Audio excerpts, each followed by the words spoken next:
Palavra da Verdade, a exposição bíblica com Hernandes Dias Lopes. Eu quero partilhar com vocês o texto que está em Jó, capítulo 1.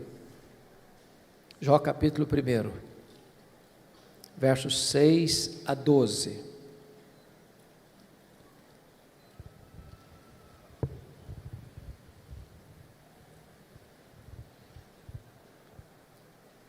Jó, capítulo 1, 6 a 12. Está escrito o seguinte: num dia em que os filhos de Deus vieram apresentar-se perante o Senhor, veio também Satanás entre eles. Então perguntou o Senhor a Satanás: de onde vens? Satanás respondeu ao Senhor e disse: de rodear a terra e passear por ela. Perguntou ainda o Senhor a Satanás: observaste o meu servo Jó? Porque ninguém há na terra semelhante a ele, homem íntegro e reto, temente a Deus e que se desvia do mal. Então respondeu Satanás ao Senhor: porventura Jó debalde ou inutilmente teme a Deus? Acaso não o cercaste com sebe a ele, a sua casa e a tudo quanto tem?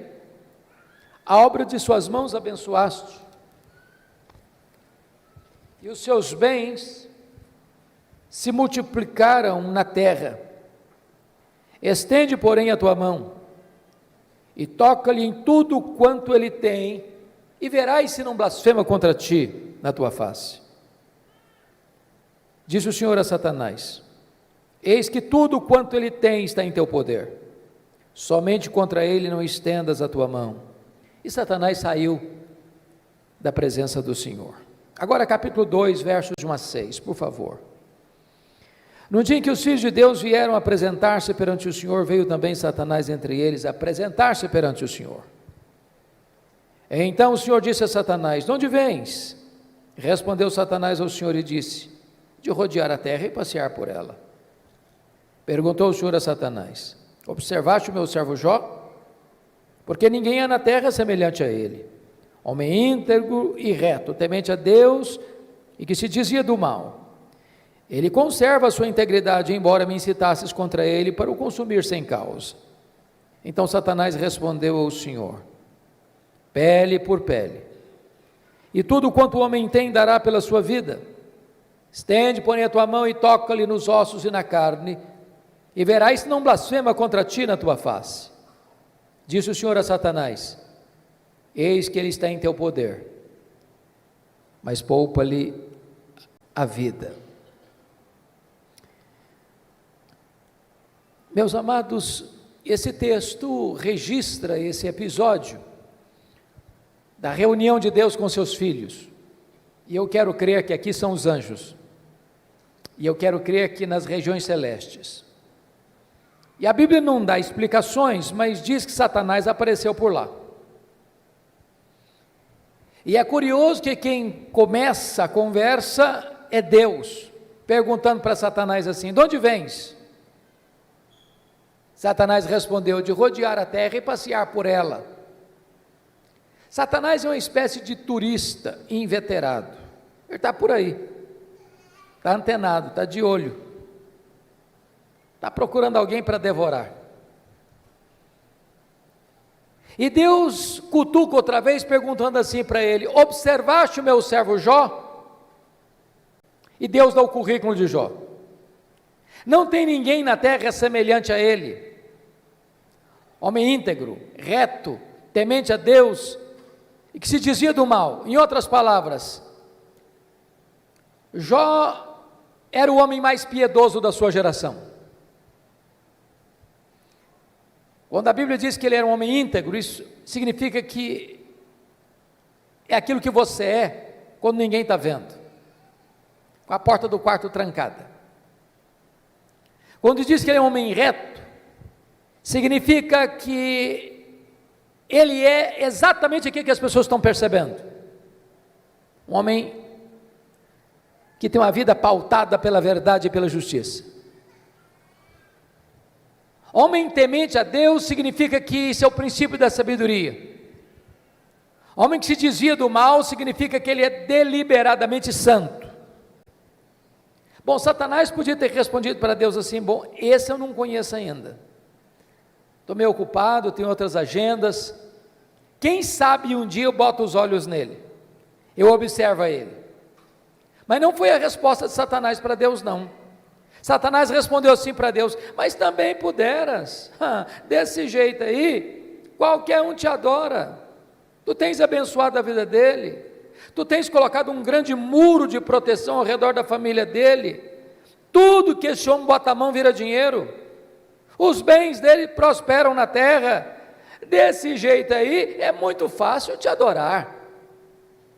Satanás com isso insinua duas coisas. Primeiro, Satanás insinua que ninguém adora a Deus por quem Deus é, apenas por aquilo que Deus dá. Satanás insinua que Jó só adora a Deus por causa das bênçãos que recebe de Deus e não por causa do caráter de Deus. Satanás insinua que Deus precisa subornar as pessoas com bênçãos para receber delas adoração. Satanás insinua mais, que Jó não é honesto quando ele serve a Deus, que Jó descobriu que religião dá lucro, que é um bom negócio, e que ele só serve a Deus porque com isso ele recebe determinados benefícios que de outra forma não receberia. Com isso, Satanás está levantando aqui duas teses. Primeira tese: ninguém ama mais a Deus do que o dinheiro. Segunda tese: ninguém ama mais a Deus do que a família. O que um homem tem? Um homem tem bens, um homem tem família. Aí Satanás disse assim para Deus: toca no que ele tem, e verás se não blasfema contra ti na tua face, e verás se toda esta fidelidade de Jó não cai por terra. Então diz a Bíblia, que sem que Jó soubesse, Deus o constitui em seu advogado na terra, e coloca a sua própria reputação nas mãos de Jó, e diz assim para Satanás: pode tocar no que ele tem, só não pode tocar na sua vida. Em outras palavras, Satanás é um ser limitado e limitado por Deus. Ele só pode ir até onde Deus o permite ir, e nem 1 centímetro a mais. Nas palavras de Martinho Lutero, Satanás é um cachorro na coleira de Deus. Ele só pode ir até onde a coleira o permite ir, e nem 1 centímetro a mais, porque o Deus que servimos manda no céu, manda na terra e manda no inferno. Satanás está debaixo da autoridade absoluta do nosso glorioso Redentor Jesus Cristo.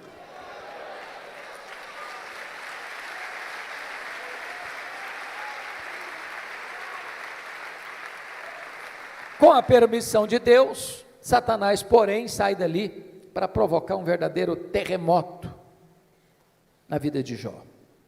Convido você a olhar no versículo 3, 3, porque Jó não era apenas o homem mais piedoso, conforme diz o versículo 8, mas conforme diz o versículo 3, está escrito assim: depois de quantificar os bens que ele possuía, está escrito: de maneira que este homem era o maior de todos os do Oriente. Sabe o que significa isso? Ele era o homem mais rico da sua geração. Cai um mito aqui: não é pecado ser rico. Você pode ser o homem mais rico e ao mesmo tempo o mais piedoso. O problema não é ser rico, o problema não é ter dinheiro, o problema é o dinheiro nos ter. O problema não é ter dinheiro no bolso, o problema é entronizar o dinheiro no coração. O problema não é o dinheiro, o problema é o amor do dinheiro. Mas, não obstante Jó ser o homem mais rico da sua geração, veja você comigo, que nos versos 14, 15 e 16, Satanás vai usar os sabeus, Satanás vai usar os caldeus, Satanás vai usar o fogo, para destruir tudo que Jó tinha de uma maneira abrupta e rápida. O homem mais rico entra em colapso financeiro. O homem mais rico quebra, vai à bancarrota. Bom, você e eu conhecemos gente que por muito menos dá um tiro na cabeça, por muito menos blasfema contra Deus. A grande pergunta é: será que a tese de Satanás era verdadeira? Será que Jó amava mesmo mais a riqueza e o dinheiro do que a Deus? Será que Jó blasfemaria mesmo contra Deus? Será que a tese de Satanás era verdadeira? A resposta, confira comigo, está no versículo 21. Ele diz o seguinte: nu saí do ventre de minha mãe, nu voltarei. Sabe o que ele está dizendo? Eu não trouxe nada para este mundo, não vou levar nada deste mundo, portanto o que eu granjeei entre o berço e a sepultura não é a razão da minha vida. Eu adoro a Deus não por aquilo que Deus dá, eu adoro a Deus por quem Deus é. Eu não adoro a Deus por causa das bênçãos de Deus, eu adoro a Deus por causa do caráter de Deus. E aqui Jó derrota a primeira tese de Satanás. Ele prova que ele ama mais a Deus do que o dinheiro. Mas tem uma segunda tese: ninguém ama mais a Deus do que a família. Se você ler capítulo 1, versículo 5, você vai notar que Jó era um pai exemplar, mesmo sendo muito rico e tendo uma agenda tão congestionada, e mesmo tendo 10 filhos e todos eles adultos, e Jó costura a unidade dos filhos. E há uma coisa curiosíssima aqui, já que nós temos pais e filhos aqui, toda família que tem mais de um filho sabe disso, os filhos não são naturalmente unidos. Quando você vê uma família unida, pode ter certeza, por trás tem um pai e tem uma mãe que trabalha para que os irmãos sejam amigos. Agora, quando tem dinheiro por trás, é mais complicado ainda. Sabe por quê? O dinheiro não tem liga, o dinheiro não tem amálgama, o dinheiro divide, o dinheiro separa. Porque Jó era um pai intercessor, porque Jó era um pai presente, porque Jó era um pai conselheiro, porque Jó era um pai que se preocupava com a salvação e a santificação dos seus filhos. Diz a Bíblia que os seus filhos eram amigos e unidos. Mas no mesmo dia que acontece o colapso financeiro de Jó, ele recebe a mais amarga notícia da vida. Os seus 10 filhos, num dia de festa, na casa de um deles, sofrem um acidente, e todos os 10 filhos de Jó morrem no mesmo acidente. Você já pensou o que é um pai levar para o cemitério todos os seus filhos num único dia? Como é que ele volta de lá? Como é que ele recomeça a vida? Como é que ele se levanta do luto? Como é que ele reconstrói seus sonhos? Será que Jó blasfemaria contra Deus? Será que a tese de Satanás era verdadeira? Será que ninguém de fato ama mais a Deus do que a família? Será que de fato Satanás tinha razão e Jó se voltaria contra Deus para blasfemar contra ele? A resposta está no capítulo 1, versículo 20, confira comigo aí. Diz o texto que logo que Jó recebe essa notícia, ele se levanta, rasga o seu manto, rapa a cabeça, lança-se em terra e disse: o Senhor Deus deu, o Senhor Deus tomou, bendito seja o nome do Senhor. Ele prova que ama mais a Deus do que a família. Ele prova que ele serve a Deus não por aquilo que Deus dá, mas por quem Deus é. Ele derrota a segunda tese de Satanás. Ele prova que ele ama mais a Deus do que a sua própria família. Mas agora vem o capítulo 2, e novamente Deus está lá com seus filhos, e Satanás aparece por lá. E é curioso que é Deus quem começa de novo perguntando do mesmo jeito: de onde vens? Satanás respondeu assim: de rodear a terra e passear por ela. Sabe o que significa isso? Satanás está dizendo o seguinte: estou fazendo o que eu sempre fiz, não mudei minha agenda, estou por aí, estou de olho, estou antenado, estou procurando uma brecha, estou procurando alguém para devorar. E Deus pergunta de novo: observaste o meu servo Jó? e dá o currículo de Jó sem alterar uma vírgula. Não tem ninguém na terra semelhante a ele, homem íntegro, reto, temente a Deus, que se dizia do mal. E Deus diz: me incitasses contra ele para o destruir sem causa, mas ele permanece íntegro. Sabe o que Deus está dizendo para Satanás? Satanás, suas teses são mentirosas, suas teses são falsas. Você diz que ninguém ama mais a Deus do que o dinheiro e do que a família, pois Jó provou que me ama mais do que ao dinheiro, provou que me ama mais do que a família. Jó derrotou as suas teses, Satanás. Então Satanás levanta uma terceira tese: pele por pele, e tudo que o homem tem dará pela sua vida. Toca-lhe nos ossos, toca-lhe na carne, e verás se não blasfema contra ti na tua face. A terceira tese de Satanás é essa: ninguém ama mais a Deus do que a si mesmo. Sem que Jó soubesse, mais uma vez Deus o constitui em seu advogado na terra e diz para Satanás: pode tocar nos ossos dele, pode tocar na carne dele, só não podes tirar a vida dele. Satanás ainda é um ser limitado e limitado por Deus. Ele só pode ir até onde Deus o permite ir, e nem 1 centímetro a mais. Satanás sai dali, diz a Bíblia, e coloca uma doença maligna em Jó, do alto da cabeça à planta dos pés. Este homem que já está falido e enlutado, agora fica doente.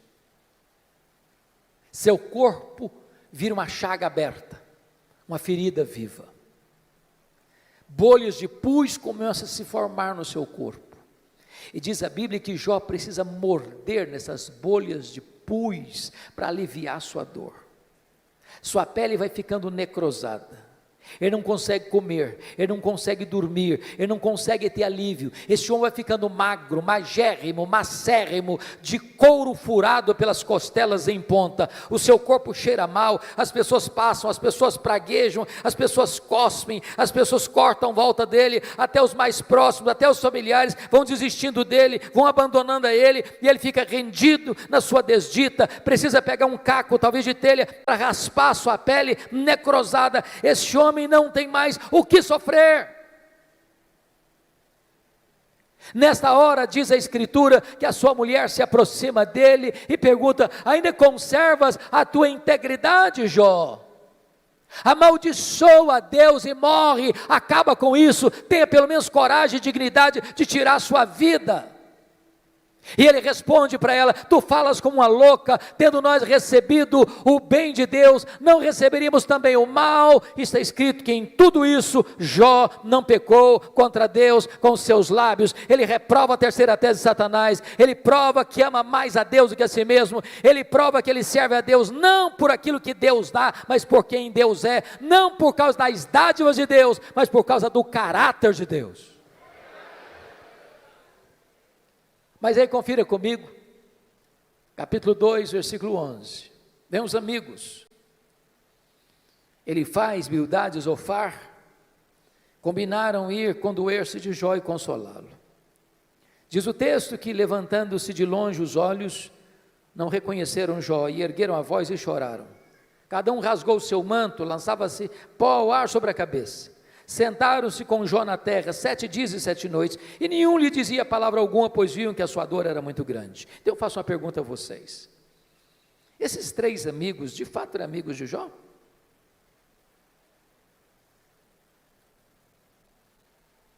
E a resposta óbvia é: claro que eram amigos.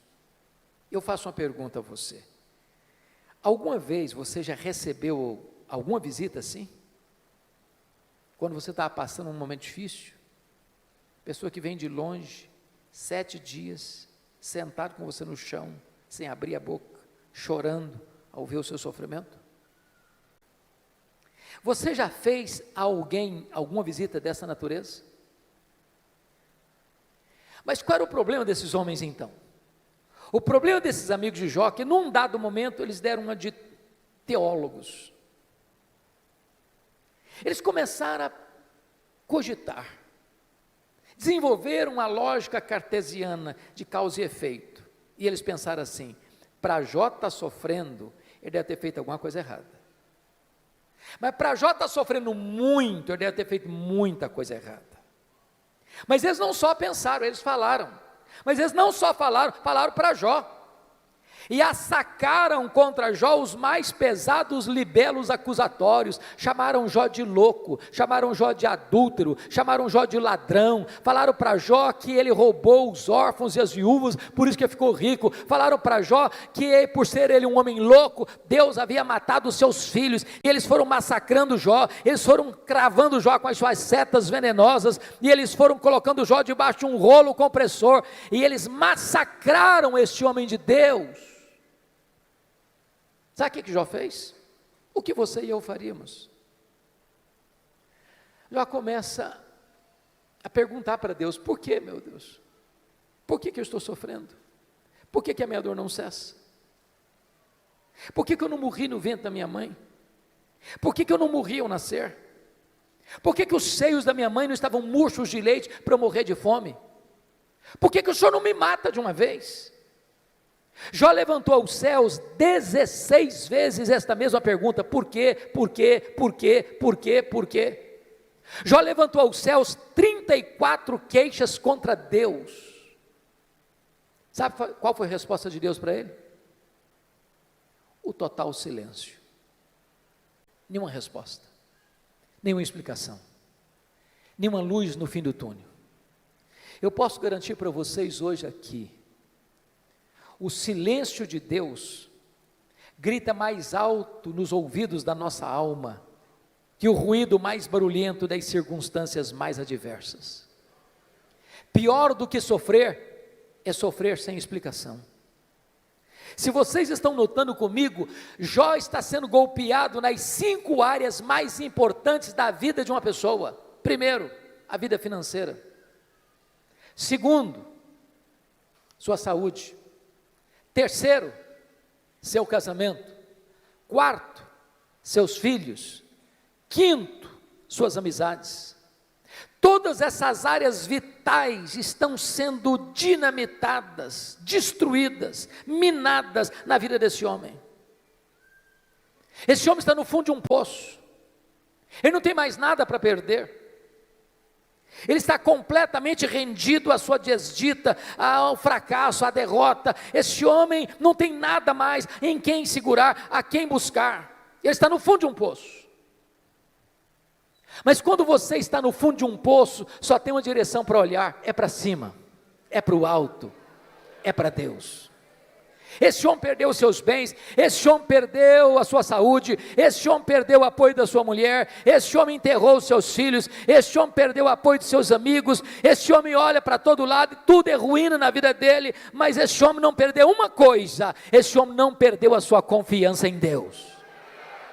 E quando ele está no fundo do poço, ele arranca de dentro da alma um brado de esperança, ao dizer: mais uma coisa eu sei, é que o meu Redentor vive, e por fim, eu revestir este meu corpo de pele, eu verei o meu Redentor. Pode vir momentos difíceis, pode vir momentos de perda, pode vir momentos de luto, pode vir momentos de angústia e dor na sua vida, mas Deus jamais deixará você desamparado. Ele sustenta você, Ele segura você, Ele ampara você, Ele levanta você. É curioso, irmãos, que quando Jó arranca do peito esse brado de esperança, Deus rompe o silêncio e começa a falar com ele.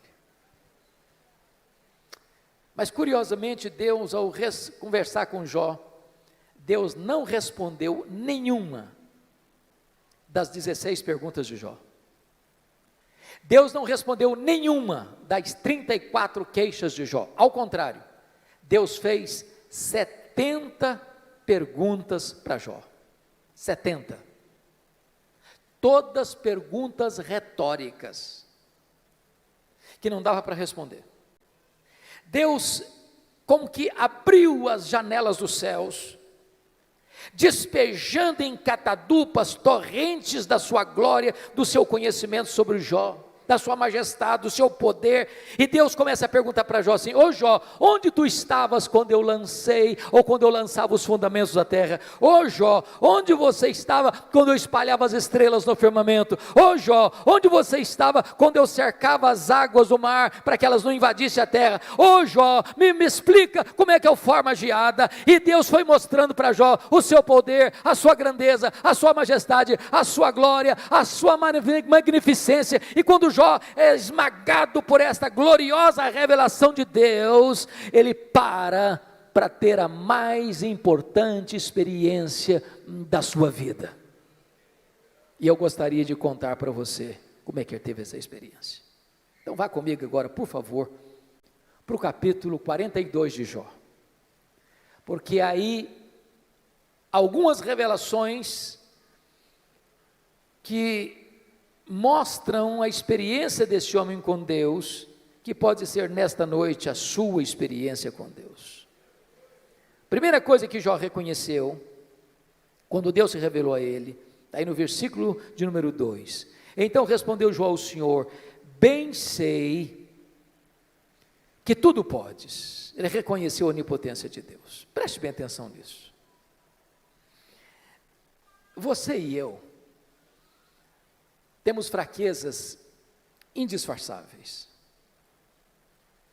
Como o bispo Júlio disse agora há pouco, a gente tem que ler. Crente precisa ler. Quem cessa de aprender, cessa de ensinar. Eu gosto muito de ler, sempre gostei. Passo nas livrarias praticamente toda semana. E você sabe que no Brasil e no mundo, os livros que mais vendem são os livros de autoajuda. E os livros que ensinam você a ficar rico rápido. Eu acho que eu não estou sabendo ler bem esses livros.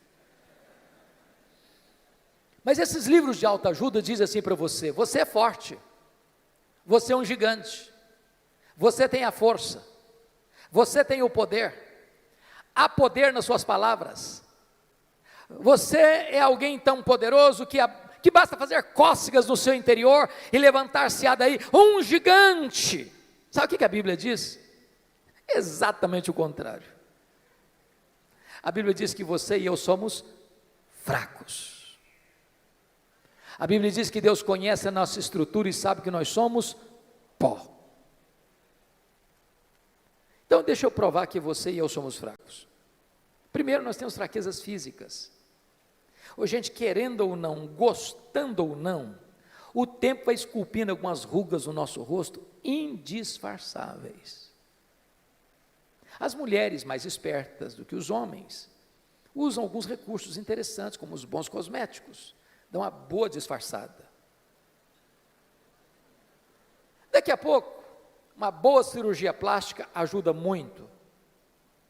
Mas chega um momento que ainda que Pitangui ressuscitasse dentre os mortos, não teria jeito mais. As pernas ficam bambas, os braços descaídos, os joelhos trôpegos, os olhos embaçados. E diz os entendidos que cada fio de cabelo branco que brota na nossa cabeça é a morte chamando-nos para um duelo. Eu acho até um exército acampado ao meu redor.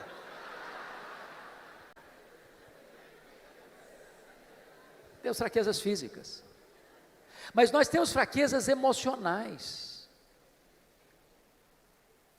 Quantos de nós, nas noites mais escuras da alma, gemendo e chorando, dissemos para Deus: oh meu Deus, eu não aguento mais, o Senhor estende a mão para mim e eu pereço.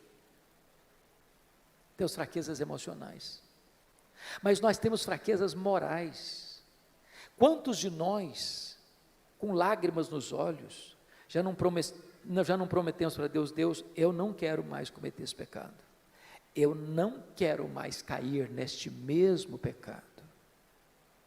Daqui a pouco, você se flagra cometendo o mesmo pecado. Não é porque faltou para você honestidade e sinceridade, não, faltou para você poder. Somos fracos. Mas nós temos fraquezas espirituais. Nós somos um ser contraditório, ambíguo, paradoxal. Paulo diz que o bem que eu quero fazer, esse eu não faço, o mal que eu não quero, esse eu pratico. Somos fracos, mas é maravilhoso você poder afirmar como Jó, mas o meu Deus tudo pode. Para Ele não tem doença incurável, para Ele não tem vida irrecuperável, para Ele não tem perdão que Ele não possa perdoar, para Ele não tem casamento que Ele não possa restaurar, para Ele não tem família que Ele não possa reerguer, para Ele tudo é possível, Ele pode tudo quanto Ele quer, Ele tudo pode. Portanto, irmãos, não tem nada mais importante para a família do que relação pais e filhos, filhos e pais, marido e mulher, mulher e marido, irmãos e irmãos, do que saber quem é o Deus que nós servimos, quão grande é o Deus que nós adoramos. A pergunta que eu faço a você nesta noite é: quem é o seu Deus? Quão grande é o seu Deus? Quão majestoso é o seu Deus? Quão poderoso é o seu Deus? Quanto pode o seu Deus? A.W. Tozer, que foi um dos mais importantes escritores do século XX, diz que o maior problema da igreja contemporânea, ele estava falando da igreja lá do século passado, mas é o problema nosso ainda hoje. Ele disse que o maior problema nosso é que nós passamos a maior parte do tempo medindo, tomando o nosso próprio pulso e olhando para o nosso próprio umbigo. Quando o nosso papel é conhecer a Deus e prosseguir em conhecê-lo, porque o povo que conhece a Deus é um povo forte, diz a Escritura. Quem é o seu Deus? Quão grande é o seu Deus? Quando o profeta Isaías estava pensando sobre isso, ele diz: o meu Deus é aquele que mede as águas na concha da sua mão. O meu Deus é aquele que pesa o pó das montanhas em balança de precisão. O meu Deus é aquele que espalha as estrelas no firmamento, e por ser forte em força e grande em poder, quando as chama pelo nome, nenhuma delas vem a faltar. O meu Deus é aquele que olha para as grandes potências econômicas e militares da terra e considera todas essas nações como um pingo que cai de um balde, como um pó numa balança de precisão, como um vácuo, como nada, como menos do que nada, pois este é o seu Deus. Agora pergunte para um astrônomo, qual é o tamanho desse universo que ele mediu a palmos? Pergunte. Sabe qual é a resposta dele? Eu não sei. E quando esse astrônomo diz eu não sei, ele não está confessando uma ignorância absoluta, não. É porque nenhum homem, por mais robusto que seja o seu conhecimento, por mais peregrina que seja a sua capacidade mental, é capaz de afirmar com precisão qual é o tamanho do universo. Isso é uma matéria em estudo ainda. O que eles já sabem é que o nosso universo tem mais de 93 bilhões de anos-luz de diâmetro. E o que significa isso? Significa que se você voar à velocidade da luz, 300 mil quilômetros por segundo, nessa velocidade, você demoraria mais de 93 bilhões de anos para ir de uma extremidade à outra do universo. Pois o seu Deus é maior do que isso. Ele criou tudo isso. Não tem um centímetro desse universo onde eu não posso dizer: isso aqui é meu, eu criei isso aqui, sou dono disso aqui. Este é o seu Deus. Pergunte a um astrônomo quantas estrelas existem. Sabe qual é a resposta dele? Eu não sei. O que eles já sabem e afirmam é que há mais estrelas no firmamento do que todos os grãos de areia de todas as praias e desertos do nosso planeta. Vá um dia à praia, encha a concha da sua mão de areia, leve para casa, bote numa tábua de vidro e tenha paciência de contar quantos grãos de areia você consegue botar na concha da sua mão. Pois há mais estrelas do que todos os grãos de areia de todas as praias e desertos do nosso planeta. Mas o seu Deus não apenas criou todas elas, o seu Deus batizou cada uma delas pelo nome.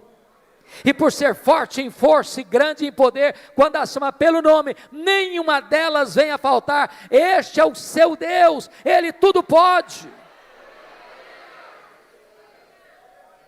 A ciência hoje não está pasma mais com o macro-universo, ela está pasma, boquiaberta, com o micro-universo hoje. Você pega uma folha, por mais tenra que ela seja, ela é tão complexa como a cidade de São Paulo. Você pega uma gema de ovo, ela é mais complexa do que qualquer coisa que o homem já inventou. Dr. John Wilson, catedrático de Harvard, uma das maiores autoridades de oftalmologia no mundo, diz que você e eu temos em torno de 2 milhões de fios duplos encapados em cada um dos nossos olhos, e se não for assim, haveria um curto-circuito e nós ficaríamos cegos. Dr. Marshall Nirenberg, prêmio Nobel de Biologia, fez uma das mais importantes descobertas no século passado. Ele descobriu que você e eu somos um ser programado geneticamente, computadorizadamente programados. Ele descobriu que você e eu temos em torno de 60 trilhões de células vivas no nosso corpo. Descobriu mais, que em cada uma dessas células você tem 1,70 m de fita DNA, onde estão gravados e computadorizados todos os seus dados genéticos. Se você espichar a fita DNA do seu corpo, você terá 102 trilhões de metros de fita DNA, você terá 102 bilhões de quilômetros de fita DNA no seu corpo, daria para dar diversas voltas no sistema planetário. Dr. Loy vai dizer mais tarde, códigos de vida não se originam espontaneamente, códigos de vida não se originam de uma explosão cósmica, códigos de vida não se originam de uma evolução de milhões e milhões de anos, códigos de vida foram plantados em você pelo Deus Todo-Poderoso, Criador dos céus e da terra, e este Deus é o seu Pai, é o seu Deus, Ele tudo pode.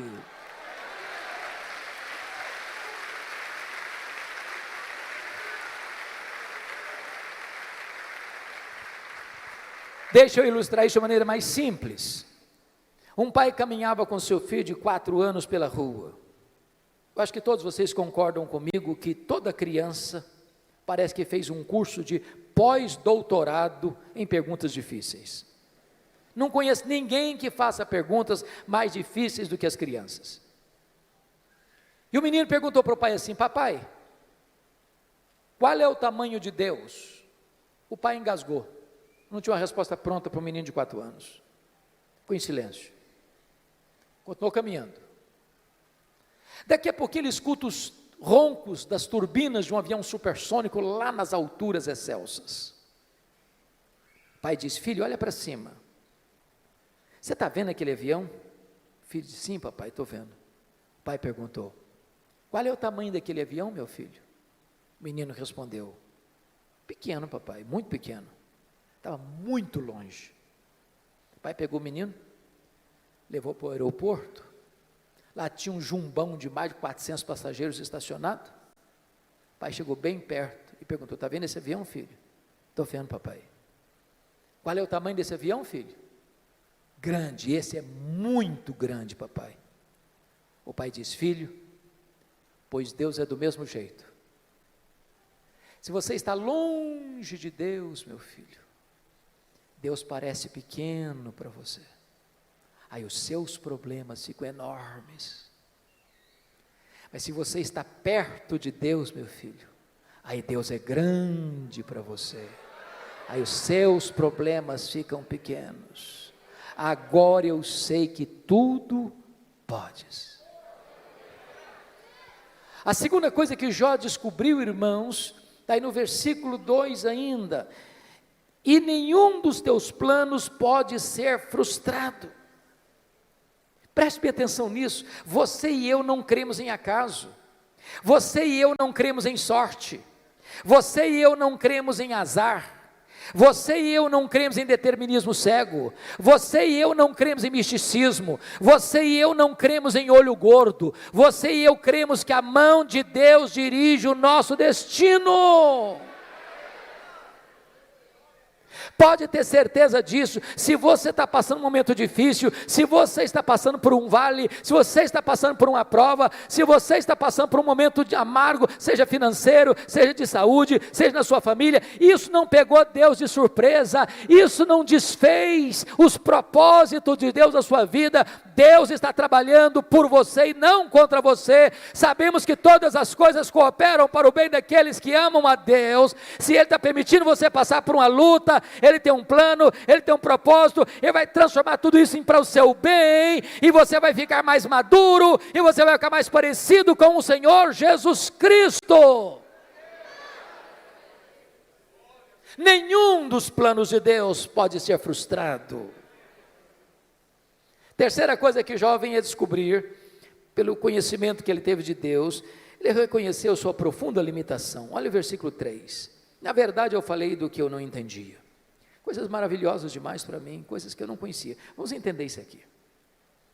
Quando alguém está sofrendo, como Jó sofreu, via de regra a pessoa faz duas coisas. Ou se cala, estoicamente, tranca os dentes. Ou fala. Jó falou. Jó se defendeu. Jó se queixou. Jó perguntou. O tempo todo.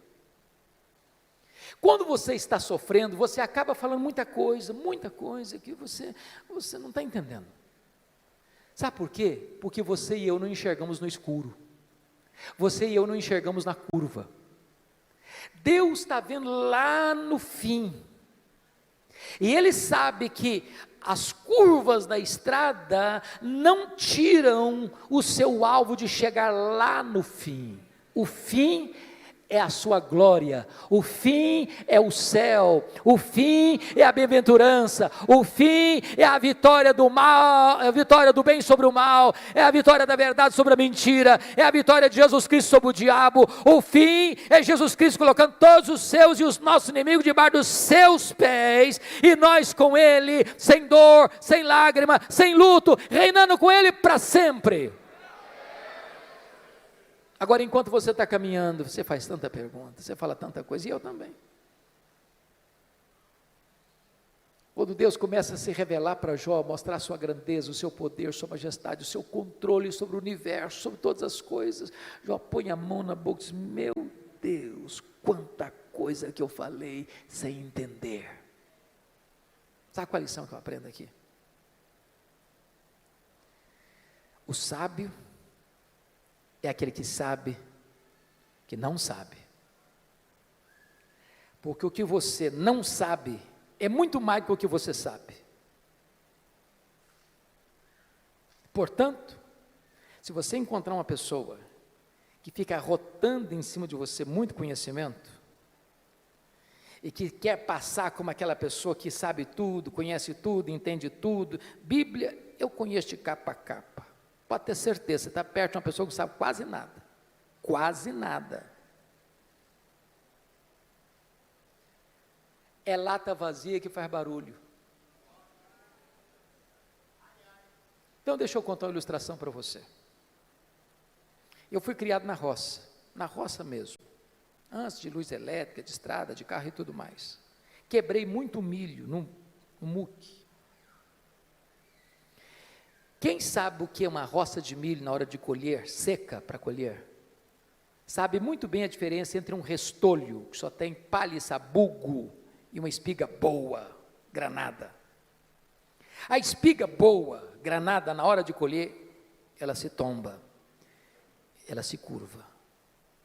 O restolho que só tem palha e sabugo, não se curva nunca, fica sempre empinadinho. Então, quando você encontra uma pessoa muito empinadinha, saiba disso, é um restolho, só tem palha e sabugo.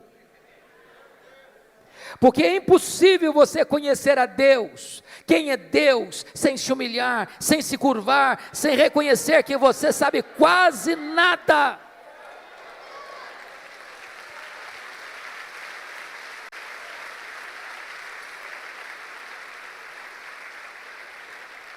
Quarta coisa que Jó descobriu que mudou a vida dele, ele reconheceu o seu limitado conhecimento de Deus. Olha o versículo 5 comigo. Eu te conheci só de ouvir, mas agora os meus olhos te veem. Irmãos, eu entro em crise com esse versículo. Sabe por que eu entro em crise com esse versículo? Lá no capítulo 1, versículo 8, Deus disse sobre esse homem aí: não tem ninguém na terra semelhante a ele, homem íntegro, reto, temente a Deus, que se desvia do mal. Isso não é rasgação de seda de amigo, não. Quem está dizendo isso é Deus. Deus não tem uma opinião a seu respeito, Deus tem um diagnóstico. Agora, como é que esse homem, que Deus chama do homem mais piedoso da sua geração, pode fazer uma declaração dessa? Oh Deus, eu te conheci só de ouvir, agora os meus olhos te veem. Não parece contraditório? Mas para entender isso, eu vou fazer uma pergunta para você. Você conhece a Deus? Conhece mesmo? Quanto você conhece? Quanto? Eu explico. Havia um homem que nunca tinha visto o mar. Brincando, eu acho que ele era mineiro. Um dia ele faz uma viagem para o litoral e vê o mar. E ele fica encantado. Ele diz: agora eu conheço o mar. Aproxima-se dele um marujo, com a pele tostada de sol e sal, por viver nas procelas do mar, e diz: eu também conheço o mar. Qual a diferença entre eles? Você conhece a Deus? Quanto você conhece a Deus? João 17,3 diz que a vida eterna é esta: conhecer a Deus e a Jesus Cristo, a quem enviaste. Sabe de uma coisa? Que a própria essência da vida eterna é conhecer a Deus. Sabe o que você vai estar fazendo no céu depois que você tiver 1000 anos lá na glória? Você vai estar conhecendo a Deus. Sabe o que você vai estar fazendo no céu depois que você tiver 1 bilhão de anos lá na glória? Você vai estar conhecendo a Deus. Sabe o que você vai estar fazendo no céu depois que você tiver 1 trilhão de anos lá na glória? Você vai estar conhecendo a Deus.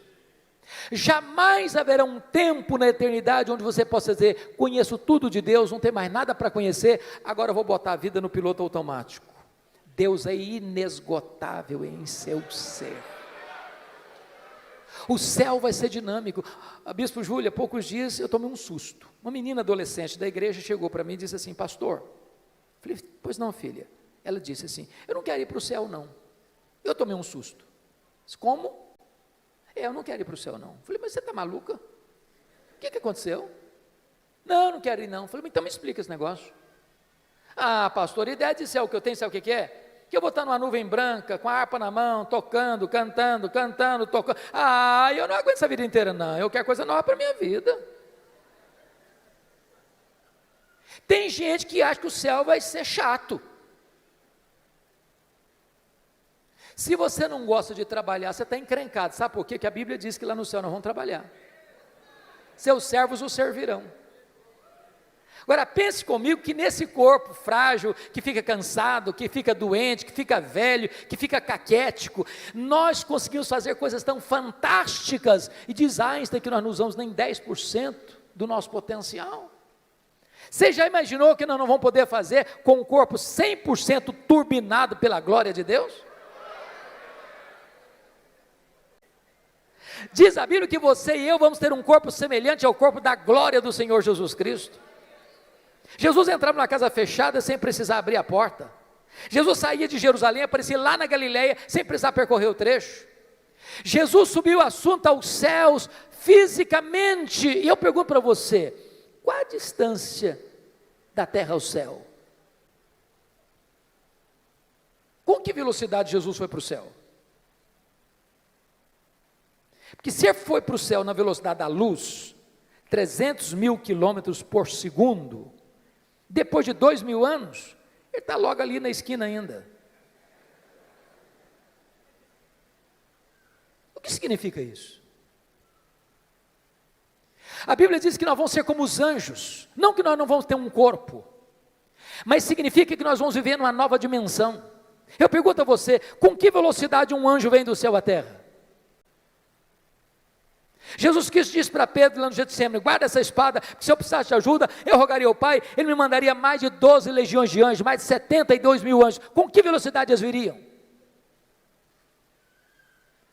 Os anjos não estão mais, não precisam e não estão presos às mesmas leis que nos governam aqui, pois o nosso corpo de glória vai ser assim. Nós vamos estar lá, nós viremos cá, nós subiremos, nós desceremos com a mesma velocidade, porque nós habitaremos novos céus e nova terra, e nós vamos conhecer a Deus, e nós vamos glorificar a Deus, e nós vamos trabalhar para Deus, e nós vamos amar a Deus, e nós vamos fruir a presença de Deus. Agora eu entendo Jó.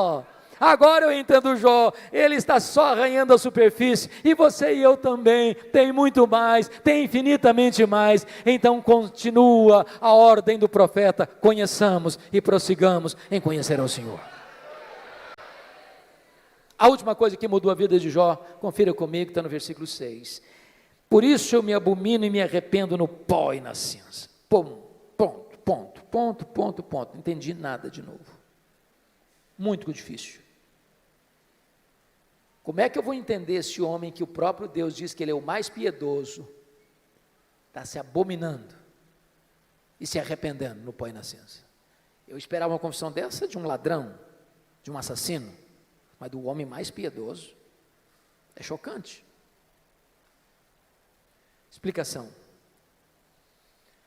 As pessoas que mais lamentam e choram os seus pecados não são as que mais pecam, são as que mais perto de Deus andam. Quem está longe de Deus, irmãos, nem convicção de pecado tem. Quanto mais você conhece a Deus, quanto mais você anda com Deus, quanto mais intimidade você tem com Deus, mais você vê a enormidade do seu pecado e mais você lamenta pelo seu pecado. Pois bem, veja comigo, por favor, agora o versículo 10. Ele é a chave hermenêutica deste livro. Mudou o Senhor a sorte de Jó, quando ele chorava pelos seus amigos, e o Senhor deu-lhe o dobro de tudo quanto antes possuía. Você já fez uma pergunta, por que Deus mudou a sorte de Jó, enquanto este ou quando este orava pelos seus amigos? Você já fez essa pergunta? Por quê? Então deixa eu fazer uma pergunta para provocar. O que você sente quando alguém fala mal de você? Você fica feliz? Você celebra isso? Você chega na igreja e diz, bispo, juro, eu estou tão feliz hoje. O que foi, filho? Estão falando mal de mim, o senhor sabe que isso é uma delícia, eu estou tão feliz com isso. É assim que você reage? O que vocês acham que Jó sentiu, quando seus amigos disseram assim para ele, você é um ladrão, você é um adúltero, você é louco, você ficou rico porque você roubou os órfãos e as viúvas? O que vocês acham que Jó sentiu? Ficou feliz da vida? O que Jó fez? Jó se queixou, se defendeu, e quem se defende, sabe o que tem no coração às vezes? Mágoas, dores, ressentimentos. Sabe o que Deus está falando para esse homem? Meu filho, saia dessa arena da autodefesa, meu filho. Entre, meu filho, na brecha da intercessão. Enquanto você ficar se defendendo, Jó, vai ter mágoa no seu coração, mas quando você começar a orar por esses homens que acusaram você, você vai ficar curado, você vai ficar liberto, você vai ser restaurado. Sabe o que aconteceu? As 5 áreas que Satanás tentou destruir na vida de Jó, Deus restaurou todas elas. Bendito seja Deus. Primeira área que Deus restaurou, confira comigo lá no versículo 16, Deus restaura a saúde de Jó. Depois disso viveu Jó 140 anos, viu seus filhos, e aos filhos de seus filhos até a 4ª geração. Eu acho que não ficou nem cicatriz, nem sequela, completamente curado. Deus está aqui hoje, irmãos, Ele é o Jeová Rafá, Ele pode curar a sua enfermidade, Ele é Deus.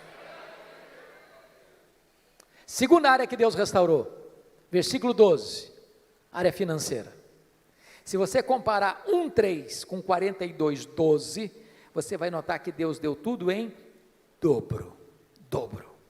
Eu quero dizer para você que Deus está aqui hoje, e Ele é o Deus da restituição. Ele pode restaurar a sua vida financeira, Ele pode levar você mais além na sua vida financeira. Ele é o Deus da restituição. Terceira área que Deus restaurou, área das amizades. Confira comigo os versículos 8, a partir do 8. Eu acho isso maravilhoso, bispo Júlio, porque os amigos de Jó que acusaram a Jó, Deus chega para eles e diz assim, vocês estão lembrados daquele homem que vocês criticaram, acusaram? Pois é, aquele homem é mais justo do que vocês. Então, eu não vou ouvir a oração de vocês, vocês vão ter que ir lá naquele homem que vocês criticaram, para que aquele homem que vocês criticaram ore por vocês. E quando ele orar por vocês, eu vou restaurar vocês. Sabe o que Deus está fazendo aqui? Honrando Jó. Honrando Jó. Eu vou dizer uma frase aqui, se você esquecer tudo que eu falei, mas lembrar dessa frase, me dou por satisfeito. E a frase é essa: cuida bem da tua integridade, e Deus cuidará da tua reputação. Você não tem que se defender, você tem que viver com Deus, porque quando você vive com Deus, Deus defende você. Quando você vive com Deus, aqueles que criticaram você, vão ter que voltar a você e mudar de opinião a seu respeito. Deus restaurou Jó, e Deus restaurou os amigos de Jó. Quarta área que Deus restaurou, o casamento. Porque a Bíblia não diz que casou com outra? Eu quero crer que restaurou o casamento com a mesma mulher. Agora, pense comigo com a cabeça de um brasileiro, só um pouquinho agora. Quando Jó estava numa magrela, a mulher dele olhou para ele e disse: morre, homem, morre, mas morre logo. Agora Jó está curado, agora Jó está rico, agora Jó está no topo da pirâmide. O que vocês acham que, se ele fosse brasileiro, ele falaria para ela? Morre, mulher, morre. Talvez ele diria: minha filha, a fila andou, agora eu estou noutra. Mas deixa eu dizer algo para você, amado. Deus é especialista em pegar os cacos e fazer um vaso novo. Deus é especialista em curar feridas, em restaurar relacionamentos quebrados. Para Deus não tem impossíveis. Você que está pensando em desistir do seu casamento, não desiste não, invista nele. Deus pode fazer um milagre. Deus pode dar espírito de perdão ao seu coração. Eu achei muito curioso que há pouco tempo uma mulher chegou para mim e disse assim: pastor, eu estou vindo aqui dizer para o senhor que eu vou me divorciar. Eu tomei um susto. Como é que é o negócio? Eu estou dizendo para o senhor que eu vou me divorciar. Falei: verdade? É verdade, sim, senhor. E eu perguntei: mas por quê? Ela disse assim para mim: secou. Secou, não tem mais nada, secou. O sentimento secou. Olhei para ela e disse: secou, filha? Mas se secou, tem esperança. Ela regalou os olhos: o senhor está maluco? Tem esperança. Você não leu na Bíblia lá que Deus fez a vara seca de Arão florescer? Pois Deus faz florescer o que está seco no seu coração. Diz: pastor, o senhor endoidou. Estou falando para o senhor que morreu. Está claro agora? Morreu, está claro? Ou precisa botar legenda? Falei: morreu, filha? Mas se morreu, tem esperança. Você não leu na Bíblia lá que Jesus ressuscita os mortos? Pois Ele pode fazer ressuscitar o que está morto aí no seu coração. Tem esperança. Falei: pastor, o senhor endoidou, o senhor não está me entendendo não. Estou falando para o senhor que acabou, não tem mais nada, acabou, está claro agora? Falei: acabou, minha filha? Ué, mas se acabou, tem esperança. Ué, você não leu na Bíblia lá que Deus chama a existência as coisas que não existem? Se Ele chama a existência as coisas que não existem, Ele pode chamar a existência o que não está mais no seu coração. Você não vai separar essa semana não, você vai orar comigo uma semana, depois você volta aqui.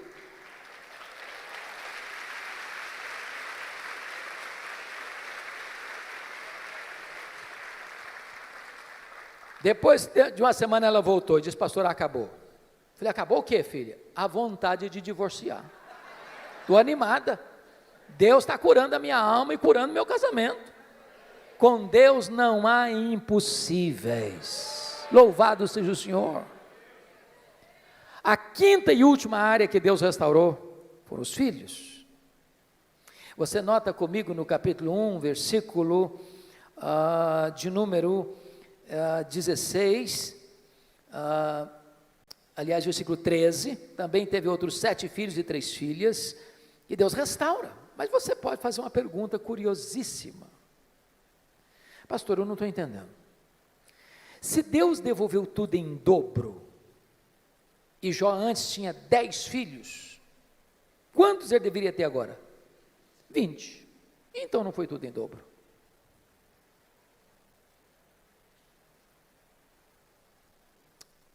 Deixa eu explicar isso bem. Talvez fazendo uma correção para um tipo de comunicação, de fala que nós usamos muito no Brasil.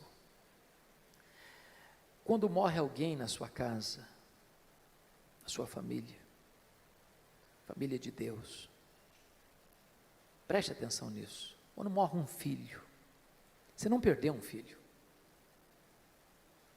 Como aquele pai que voltou do cemitério, depois de enterrar o seu filho, e um amigo vai dar um abraço nele e disse: meus sentimentos, eu soube que o senhor perdeu o seu filho. O pai disse: não, senhor, eu não perdi meu filho. Você perde alguém quando você não sabe onde ele está, com quem ele está. Eu sei onde está meu filho, eu sei com quem está meu filho está no céu, meu filho está com Jesus, eu não perdi o meu filho. Jó agora tem 10 filhos no céu, Jó agora tem 10 filhos na terra. Deus restaurou e restaurou completamente. Sabe o que Satanás queria com Jó? Colocá-lo longe de Deus. Sabe o que Satanás conseguiu? Colocar Jó mais perto de Deus. Sabem por quê? Porque os planos de Deus não podem ser frustrados. Que grande Deus nós temos. A Ele a honra, a Ele a glória, a Ele o louvor agora e pelos séculos eternos. Aleluia. Amém. Palavra da Verdade, a exposição bíblica com Hernandes Dias Lopes.